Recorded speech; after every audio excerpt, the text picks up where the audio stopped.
இன்றைக்கு பொது காலத்தின் 34ஆம் வாரம் நவம்பர் மாதம் செவ்வாய்க்கிழமை 25ஆம் தேதி.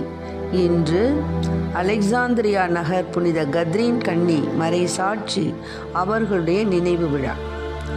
இன்று தேவன் நமக்கு தரும் ஜீவநீர் ஊற்றான இறை வார்த்தைகள் புனித லூக்கா எழுதிய நற்செய்தி இயல் 21 இறை வார்த்தைகள் 5-11 முடிய. அக்காலத்தில் கோவிலை பற்றி சிலர் பேசிக் கொண்டிருந்தனர்.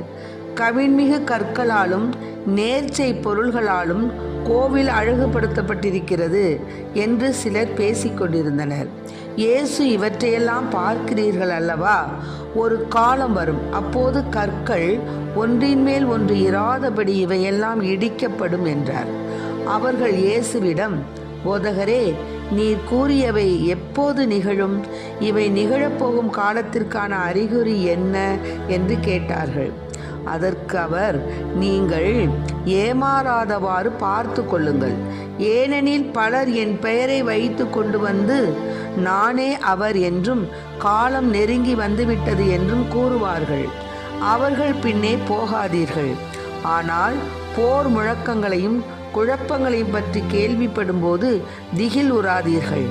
ஏனெனில் இவை முதலில் நிகழத்தான் வேண்டும், ஆனால் உடனே முடிவு வராது என்றார். மேலும் அவர் அவர்களிடம் தொடர்ந்து கூறியது, நாட்டை எதிர்த்து நாடும் அரசை எதிர்த்து அரசும் எழும். பெரிய நிலநடுக்கங்களும் பல இடங்களில் பஞ்சமும் கொள்ளை நோயும் ஏற்படும். அச்சுறுத்தக்கூடிய பெரிய அடையாளங்களும் வானில் தோன்றும். ஆண்டவரின் அருள்வாக்கு. கிறிஸ்துவே மக்கு புகழ். நீ எந்தன் பாறை, என் அரணான இயேசுவே, நீ எந்தன் உள்ளத்தின் அணையாத தீபமே, அணையாத தீபமே, இயேசுவே, இயேசுவே, இயேசுவே, இயேசுவே.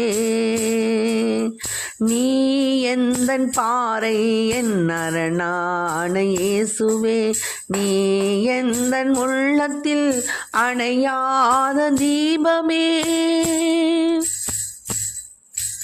அணையாத தீபமே, இயேசுவே, இயேசுவே, இயேசுவே, இயேசுவே. ஒளி கொண்டு தேடினால் இருள் நில்லுமோ? உன் துணையில் வாழ்க்கையில் துயர் வெல்லுமோ? ஒளி கொண்டு தேடினால் இருள் நில்லுமோ? உன் துணையில் வாழ்க்கையில் துயர் வெல்லுமோ? தடை கோடி வரலாம், உள்ளம் தவித்தோடி விடலாம். தடை கோடி வரலாம், உள்ளம் தவித்தோடி விடலாம். ஆனாலும் உன் வார்த்தை உண்டு, எது போனாலும் உனில் தஞ்சம் உண்டு. இயேசுவே, இயேசுவே, இயேசுவே, இயேசுவே. நீ எந்தன் பாறை, என் அரணான இயேசுவே, நீ எந்தன் உள்ளத்தின் அணையாத தீபமே, அணையாத தீபமே, இயேசுவே, இயேசுவே, இயேசுவே, இயேசுவே. இன்றைக்கு நம் தேவன் தரும் ஜீவநீர் ஊற்றான இறை வார்த்தைகளை கேட்டோம். அதாவது இன்றைய இறை வார்த்தையின் 2 வாசகங்களும் உலக முடிவு பற்றியும் அப்போது ஏற்படக்கூடிய பல்வேறு சண்டை சச்சரவுகள், அழிவு சக்திகள் ஆகியவற்றை பற்றியும் சில அச்சுறுத்தும் செய்திகளை தருகின்றன. இப்போ அழிவு கிறிஸ்துவர்களை துன்புறுத்திய ரோமை அரசுக்கு ஏற்படக்கூடிய தண்டனை என்பதை நாம் புரிந்து கொள்ளலாம். முதல் வாசகம் கூறும் அழிவு. நற்செய்தி வாசகம் தரும் போர் முழக்கங்களும் வேறு பல அச்சுறுத்தல்களும் நற்செய்தியாளர் லூக்கா நற்செய்தியை தொகுத்து கொண்டிருந்த போது பாலஸ்தீன நாட்டில் ரோமைய அரசின் சில அடாத செயல்களை விரிவுபடுத்தி எழுதியவை என நாம் கருதலாம். எப்படி இருந்தாலும் கிறிஸ்துவை பின்பற்றுகின்றவர்கள் எத்தகைய துன்பம் வந்தாலும் அவர்கள் மன உறுதியுடன் இயேசுவை பற்றி கொண்டு வாழ்ந்தால் அவர்களுடைய துன்பங்கள் அகலும் என்பதை நாம் இன்றைய வாசகங்கள் மூலமாக தெரிஞ்சுக்கணும். எப்படி இருந்தாலும் புனித இஞ்ஞாசியார் கூறுவது போல, இறைவா, என் சிந்தனை, சொல், செயல் அனைத்தையும் எடுத்துக்கொள்ளும், ஏற்றுக்கொள்ளும். உம் அன்பையும் அருளையும் மட்டும் எனக்கு தந்தருளும், அதுவே எனக்கு போதும் என்று நாம் நம்பிக்கையோடு இறைவனை மன்றாட வேண்டும். ஏனெனில் சீடத்துவத்தின் வெளிப்பாடுகளில் ஒன்று சீடர்களில் ஒளிரும் அறிவொளி.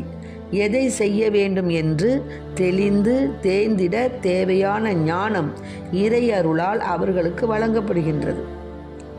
கனவுகளை ஆய்ந்தறியும் திறன், வருங்காலத்தை சரிவர கணிக்கும் வல்லமை போன்ற ஆற்றல் இறை அருளால் இறைவாக்கினர் தானியேலுக்கு வழங்கப்படுகின்றது.